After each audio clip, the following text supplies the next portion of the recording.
즐거운 금요일, 즐거운 큐시트웨이 시간입니다. 오늘의 첫 번째 소식 유호정 기자가 준비했죠? 네, 맞습니다. 제가 힘차게 준비한 첫 번째 아이템, 윤석열 취임 전 지역 행보, 문재인 마지막 청원 답변입니다.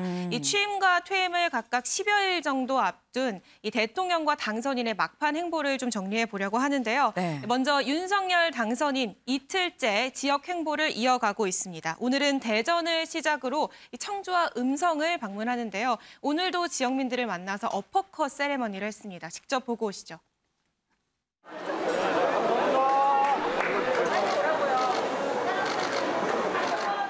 충북도민 여러분, 이렇게 다시 뵙게 돼서 반갑습니다. 제가 육거리 시장은 오늘 세 번째입니다.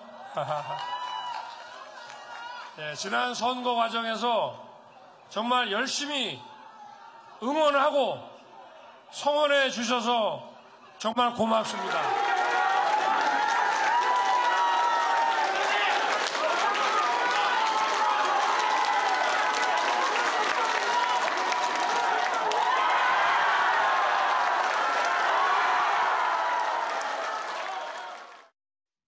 네, 어퍼컷을 할 때마다 와 소리가 터져 나오는데 이현정 위원님.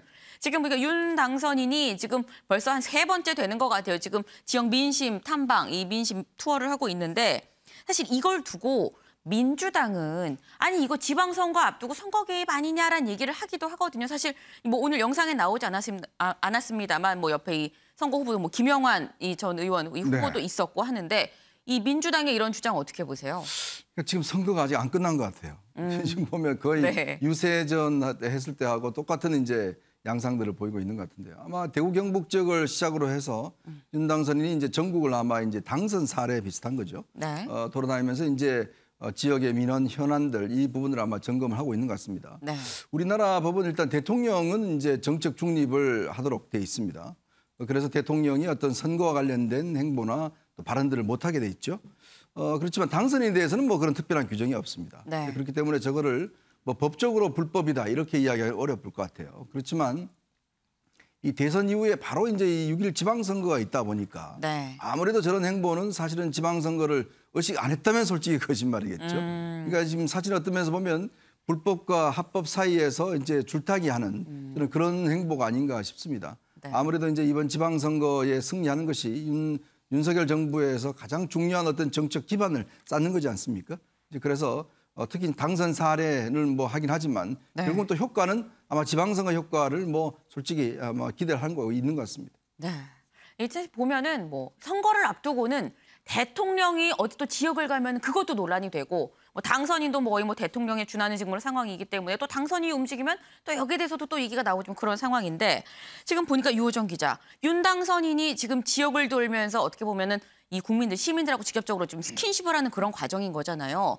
근데 여기에 문재인 대통령도 또 가만히 있진 않았어요. 네, 맞습니다. 오늘 마지막 국민청원 답변자로 직접 나섰습니다. 네. 이 청와대 국민청원이 사실 문재인 대통령 임기 초부터 진행이 됐는데요. 5년간 약 290건, 300건 정도 이 답변을 했더라고요. 네. 그런데 문재인 대통령이 직접 나서서 답변을 한 거는 4주년 특별 답변 이후 이번이 2번째입니다. 이 퇴임을 앞두고 마지막까지 정치 현안에 대해서 좀 적극적으로 목소리를 내고 있는 모습인데요. 네. 특히 오늘 답변 중에는 이 집무실 이전에 반대한다라는 내용의 청원이 2건 있었거든요. 네. 여기에 대해서도 문재인 대통령이 답변을 했습니다. 직접 듣고 오시죠. 개인적으로는 저도 청원 내용에 공감합니다. 원래 공약했던 광화문 이전이 어렵다면 그런데도 많은 비용을 들여 광화문이 아닌 다른 곳으로 꼭 이전해야 하는 것인지 이전한다고 해도 국방부 청사가 가장 적절한 곳인지 안보가 엄중해지는 시기에 국방부와 합참, 외교부 장관 공간 등을 연쇄 이전시키는 방식으로 추진하는 것이 맞는지 의문이라는 생각을 가지고 있습니다. 하지만 차기 정부가 꼭 고집한다면 물러나는 정부로서는 혼란을 더 키울 수가 없는 것이 현실입니다. 우리 정부는 무엇보다도 집무실 이전 과정에서 안보 공백과 경호 공백이 발생하지 않도록 하는 데 심혈을 기울이고 있습니다. 그렇게 하지 않을 수 없는 우리 정부의 입장에 양해를 구합니다. 국가의 벽년 대계를 토론 없이 밀어붙이면서 소통을 위한 것이라고 하니 무척 모순적이라고 느껴집니다. 개인적으로 청원에 동의한다라면서 꼭 이전해야 하는지 의문이다 비판적인 시각을 드러냈고요. 그러면서 차기 정부가 꼭 고집한다면 이 물러나는 정부로서는 혼란을 더 키울 수 없다는 점을 양해해달라, 막을 수는 없다라는 네. 이런 취지의 답변을 내놨습니다. 네. 윤경호 위원님.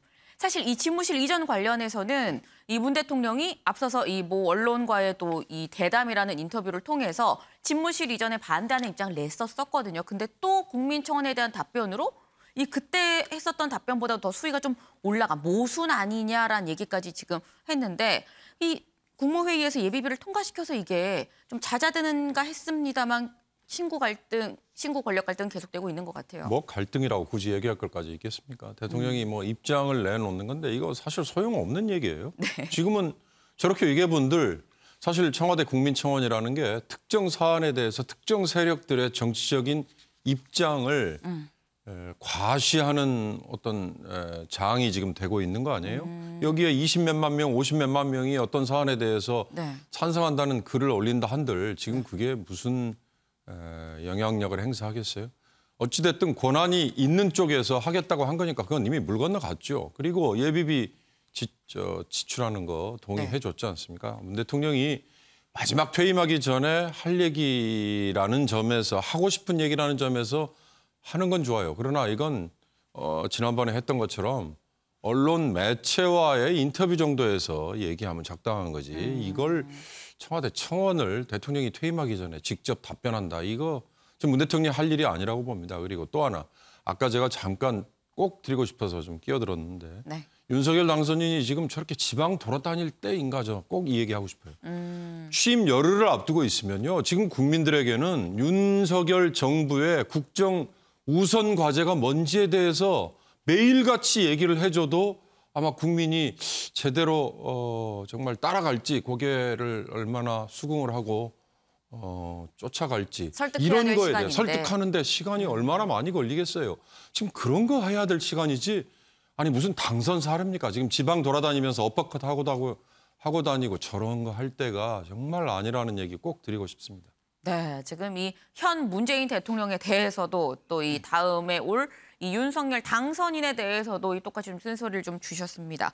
근데 이번에 문재인 대통령이 이 직접 답변한 국민청원에 유호정 기자, 이명박 전 대통령 사면에 대한 얘기도 있었어요. 네, 맞습니다. 35만여 명이 동의를 한 이명박 전 대통령 사면에 반대한다라는 내용의 청원이었는데요. 네. 사법 정의와 국민 공감대를 판단해서 잘 판단하겠다라는 원론적인 답변을 내놨지만 그 가능성을 열어둔 점이 좀 눈길을 끌었습니다. 네. 직접 들어보시죠. 이명박 전 대통령의 사면을 반대하는 청원이 있었습니다. 정치 부패 범죄에 대한 관용 없는 처벌의 필요성과 함께 아직도 반성하는 태도를 보이지 않는 점 등을 이유로 들었습니다. 아직은 원론적으로 답할 수밖에 없겠습니다. 청원인과 같은 의견을 가진 국민들이 많습니다. 반면에 국민 화합과 통합을 위해 사면에 찬성하는 의견도 많습니다. 사법 정의와 국민 공감대를 잘 살펴서 판단하겠습니다. 네, 사실 원론적인 답변이었고 이 얼마 전에 있었던 청와대 출입기자단 간담회에서도 비슷한 답변을 내놓은 바 있습니다. 그런데 네. 이 사면에 매우 신중한 입장이었던 기존의 문재인 대통령이 이렇게 사면에 반대한다라는 청원에 굳이 이 찬성하는 사람들도 많다라는 네. 언급을 한 점을 들어서 사실상 사면 가능성을 열어둔 것 아니냐, 결단을 내린 것이 아니냐 하는 관측도 조심스럽게 제기되고 있습니다. 이현정 위원님. 네. 지금 유호정 기자가 좀 잘 포인트를 잡아서 얘기한 것 같습니다. 네. 사면에 찬성하는 의견도 많습니다라고 직접 얘기를 했거든요. 그렇죠. 이거 이명박 전 대통령 사면하겠다는 얘기인 걸까요? 저는 그 가능성이 굉장히 높다라고 보고 있습니다. 높다. 지금 사실은 이제 이 박근혜 전 대통령 사면을 할 때 이명박 전 대통령을 사면하지 않는 이유에 대해서 아직 뭐 국민적 공감대 뭐 이런 이야기를 했는데요. 네. 글쎄요. 그때 국민적 공감대와 지금의 국민적 공감대가 과연 달라졌는가? 뭐 그런 면에서 보면 이게 측정할 수 있는 이게 없으니까 네네. 모르겠습니다만은 어쨌거나 저런 언급을 하는 것은 실질적으로 이제 사면을 할 가능성이 굉장히 높다라는 데 좀 무게를 싣고 있는 것 같아요. 근데 이제 정면으로 내세운 거는 이제 이명박 전 대통령에 대한 사면이지만 네. 실제로는 이명박 전 대통령을 사면하면서 이번에 김경수 전 경남지사라든지 네. 또 지금 뭐 종교계나 이런 데 요구를 하고 있는 정경심 교수에 대한 사면이라든지 또 이재용 지금 삼성전자 부회장에 대한 사면이라든지 네. 이건 아마 동시에 할 가능성이 굉장히 높아 보입니다. 아마 그런 이야기가 있었죠. 지난해 말에 박근혜 전 대통령 사면할 때 왜 이명박 전 대통령 안 했느냐 했을 때는 그때 권성동 원내대표가 아마 연말 이 퇴임하기 전에 네. 김경수 지사를 하기 위해서 그 카드를 남겨둔 것이다. 이런 전망을 한 바가 있습니다. 했었죠. 뭐 그랬을 때 전혀 근거 없다라고 이야기를 했는데 실제로 돼가는 모양새가 이제 그 말이 맞아 들어가는 측면이 있는 게 아닌가. 그러니까 한편으로는 내세울 때는 이명박 전 대통령의 사면을 내세우지만 실질적으로는 자신의 측근들에 대한 사면들을 할 가능성이 저는 굉장히 높고 미국 같은 경우도 보통 보면 퇴임 때 보면 측근들에 대한 사면을 많이 합니다. 네. 근데 아쉬운 점은 뭐냐면 이게 과연 지금 이 시점에 해야 될 것인가. 왜냐하면 퇴임을 며칠 앞두고 대통령의 사면권을 이렇게 행사하는 게 맞는가. 왜냐하면 진작 어떤 면에서 보면 지난번 박근혜 전 대통령 할 때 그때 만약에 동시에 했더라면 여러 가지 명분이 있었을 텐데 굳이 지금 이 시점에서 임기를 얼마 남지 않고 이게 또 절차를 거쳐야 되거든요. 네. 법무부의 또 사면 심사와 함께 국무회를 거쳐야 되고 등등 하는데 그쵸. 글쎄요. 이 퇴임을 앞두고서 이렇게 또 이 검수완박법도 통과시켜야 되고 매우 바쁜 것 같습니다. 네, 지금 검수완박법도 해야 되고 사면도 해야 되고 바쁘지 않겠느냐 뭐 이런 말씀을 주셨는데 지금 이 말씀해 주신 가운데 얘기가 나왔죠. 지금 이명박 전 대통령 말고도 이 같이 거론되는 사람들 중에서 조국 전 장관의 이 아내 정경심 교수 얘기도 자꾸 나옵니다. 네, 맞습니다. 뭐 이명박 전 대통령, 김경수 전 지사 같은 경우에는 지난 사면에도 사면을 요구하는 목소리가 있었는데 네. 이번 사면에 조금 지난 사면과 달리 비교적 목소리가 커진 점이 바로 정경심 전 교수의 사면을 요구하는 목소리들인데요. 특히 네. 안민석 의원이 적극 호소를 하고 있습니다. 어제도 이 정경심 전 교수의 건강이 나빠졌다는 소리를 들었다라면서 사면 요구를 적극적으로 이어가고 있고요. 여기에 오선 중진의 서른 의원도 정경심 여사나 김경주 지사에 대해서는 억울해하는 분들이 많다. 이런 분들은 빨리 나와야 한다고 생각한다라는 이야기를 하기도 했습니다. 문 대통령이 사면을 결심한다면 이 석가탄신일을 계기로 단행될 가능성이 높은 상황인데요. 네. 법무부 사면심사위 절차도 있고요. 또 5월 3일 국무회의 일정까지 감안을 한다면 이번 주말 안에 늦어도 이번 주말까지는 문 대통령이 결단을 내릴 것으로 관측이 되고 있습니다. 네, 늦어도 이번 주말까지 지금 뭐 며칠 남지 않은 그런 상황입니다. 이 문 대통령 고심이 크지 않을까 싶은데 윤경호 위원님, 지금 보면은 문재인 대통령이 이 바쁜 고민을 하는 이 와중에도 지금 뭐 대담도 하고요. 직접 국민청원에 답변도 하고요.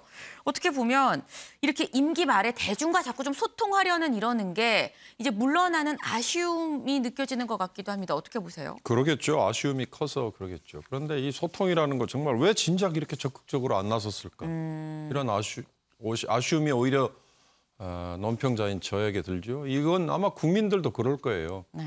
문재인 대통령이 전임 박근혜 대통령의 불통을 얘기하면서 국민과 직접 소통하겠습니다. 만나겠습니다. 네. 얼마나 강조했습니까? 그런데 5년 지내놓고 보니 기자들과 만나는 횟수조차도 손가락에 꼽을 정도고 언론사들과 인터뷰 마치 무슨 시혜를 베푸는 듯이 골라가면서 하고요.